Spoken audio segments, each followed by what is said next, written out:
नमस्कार दोस्तों, मेरा श्वेता सुपर किचन चैनल में आपका स्वागत है। तो आज मैं आपके साथ गुड़ पापड़ी या इसको हम बोल सकते हैं आटे की बर्फी, ये रेसिपी शेयर करने जा रही हूँ। बहुत ही हेल्दी रेसिपी है।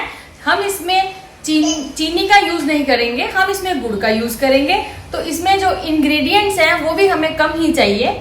गुड़, घी और आटा, 3 चीजों से हमारी ये रेसिपी तैयार हो जाएगी। तो चलिए शुरू करते हैं।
देखिए हमारी ये आटे की बर्फी रेडी है। लविका बहुत खुश होकर ये खाती है।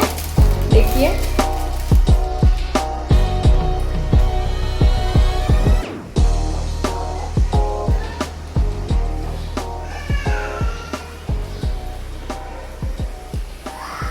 अगर आपको मेरी वीडियो अच्छी लगी हो तो प्लीज इसको लाइक करें और मेरे चैनल को सब्सक्राइब करें।